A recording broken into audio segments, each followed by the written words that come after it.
berbicara tentang 28 Oktober, tentu kita akan kembali pada peristiwa Sumpah Pemuda itu sendiri, di mana Sumpah Pemuda itu ya kita tahu bahwa ada 3 nomenklatur besar yang memang dibawa, ya kan, yaitu tentang uh, bertanah air yang satu, kan begitu, berbangsa yang satu, bangsa Indonesia, berbahasa yang satu, bahasa Indonesia. Nah, inilah 3 nomenklatur yang dari dulu hingga sekarang kita rawat, ya kan, kita rawat dan kita jaga sedemikian rupa. Nah, oleh karena itu, di balik semua peristiwa ini, kalau kita kilas balik, bahwa Sumpah Pemuda ini bukan hanya sekedar ajang untuk kita melakukan seremoni semata, setiap 24 Oktober kita mengadakan pesta porosentro, tidak. Tapi bagaimana kemudian nilai-nilai Sumpah Pemuda yang dahulu dicetuskan oleh para pemuda-pemuda bangsa kita, itu bisa kita miliki, bisa menjadi nilai semangat, nilai spirit bagi kita anak muda di masa hari ini dan masa yang akan datang. Bagaimana melihat Indonesia hari ini dan hari yang akan datang ke depannya seperti apa. Nah, ini kita berbicara tentang peristiwa 28 Oktober atau kita sebut tahun 28. Itu kan melahirkan yang namanya generasi anak muda yang melahirkan Sumpah Pemuda. Kita berbicara tentang tahun 98. Di sana kita berbicara tentang anak muda yang bisa melahirkan reformasi, keluar daripada kengkaman hegemoni daripada rezim Orde Baru. Kan begitu. Nah, jadi semua rentetan peristiwa ini di sana ada andil anak muda.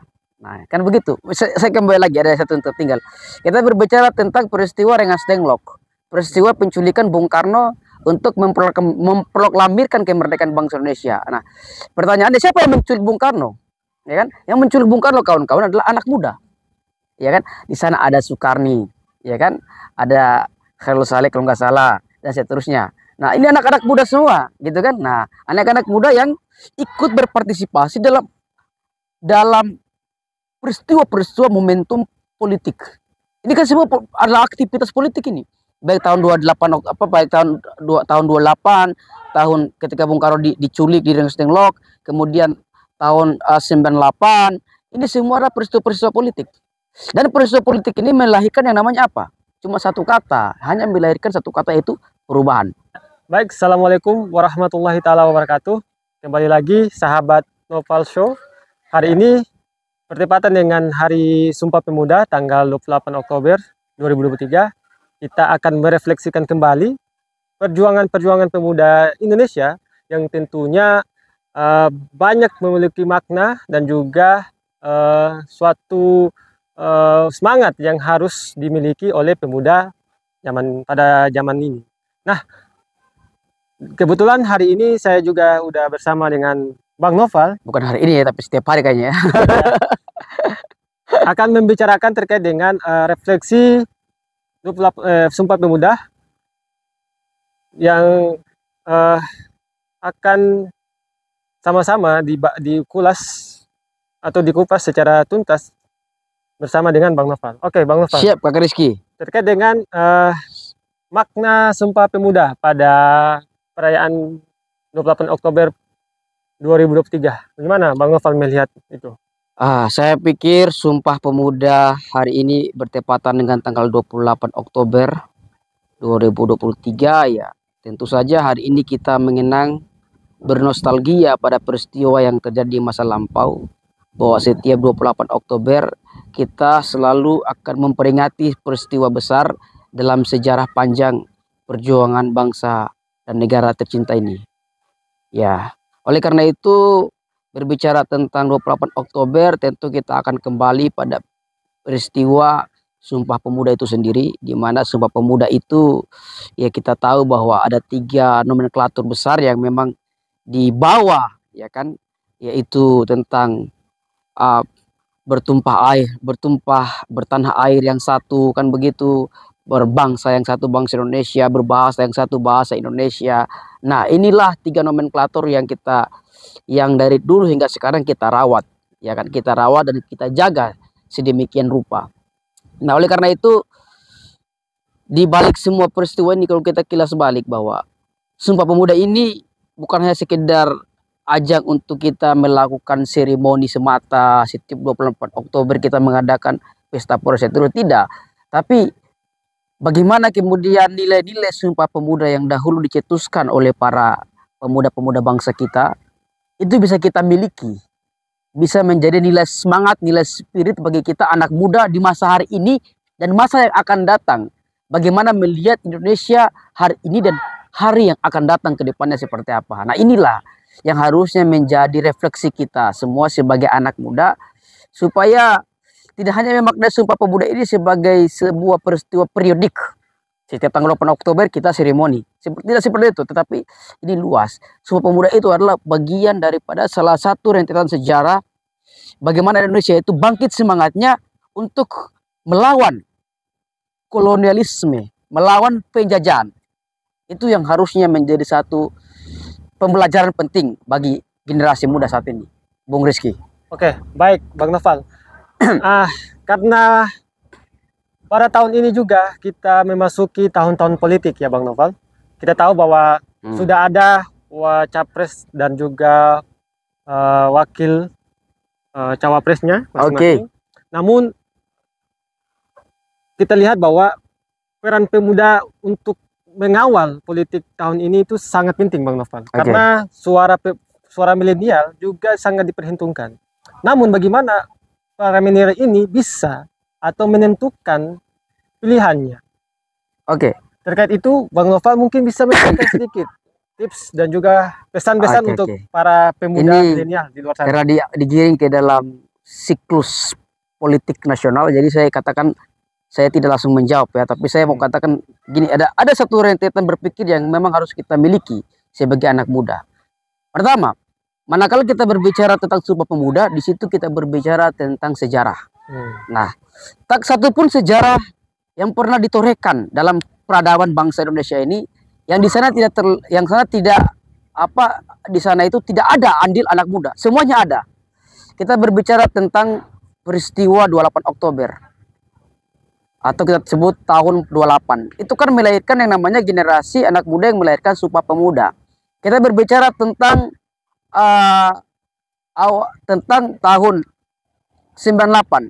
Di sana kita berbicara tentang anak muda yang bisa melahirkan reformasi, keluar daripada kengkaman hegemoni daripada rezim Orde Baru. Kan begitu. Nah, jadi semua rentetan peristiwa ini di sana ada andil anak muda. Nah, kan begitu. Saya kembali lagi, ada satu yang tertinggal. Kita berbicara tentang peristiwa Rengas Dengklok, peristiwa penculikan Bung Karno untuk memproklamirkan kemerdekaan bangsa Indonesia. Nah, pertanyaannya siapa yang menculik Bung Karno?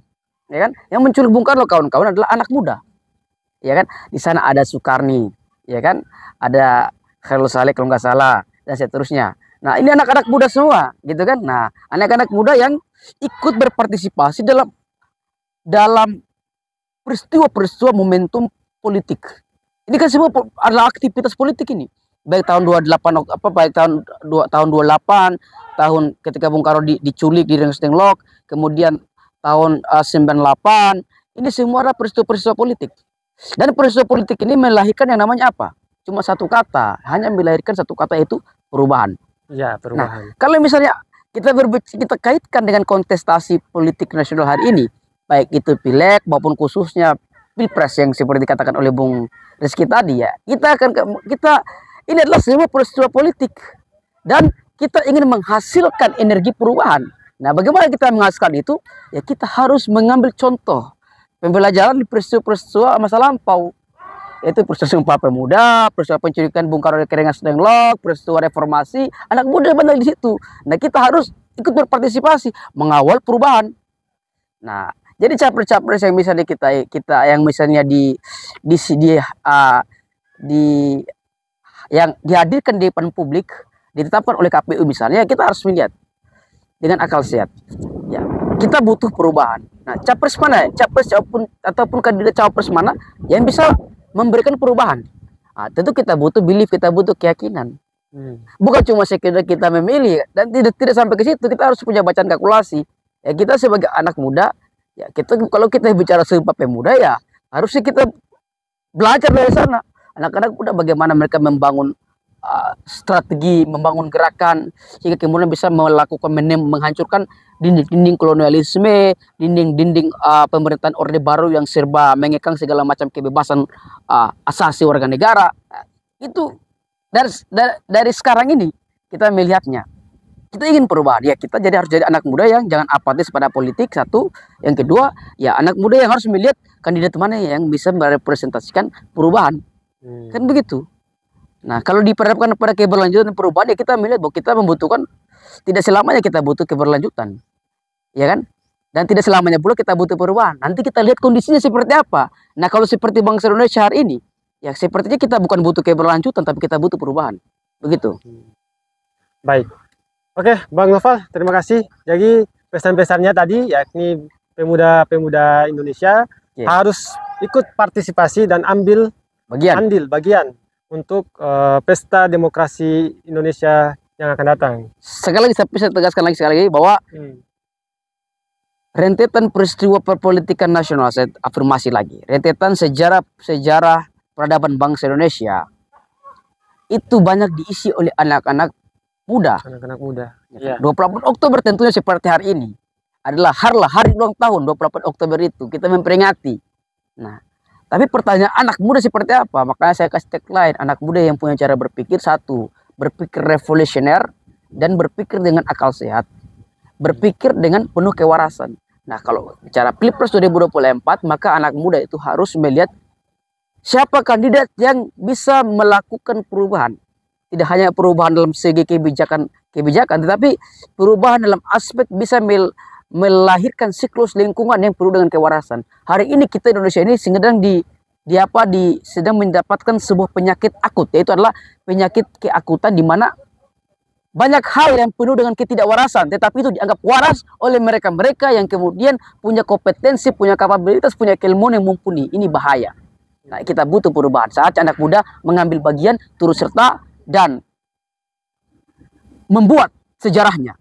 Ingat, saya ingin katakan bahwa anak muda yang baik, anak muda yang hebat adalah anak muda yang bukan sebagai generasi pewaris, tapi anak muda yang lahir sebagai generasi perintis.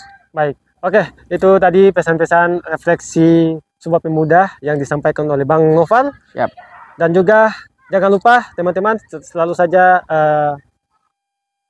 ikuti konten-konten menarik berikutnya yang tetap saja akan disajikan oleh Noval Show. Karena teman-teman yang selalu setia menunggu, jangan lupa nyalakan lonceng pemberitahuan dan juga jangan lupa share, like, dan komen untuk kedepannya konten-konten seperti apa yang akan dibuat oleh Noval Show ini. Terima kasih atas partisipasinya dan terima kasih Bang Noval. Siap Kakak Rizky.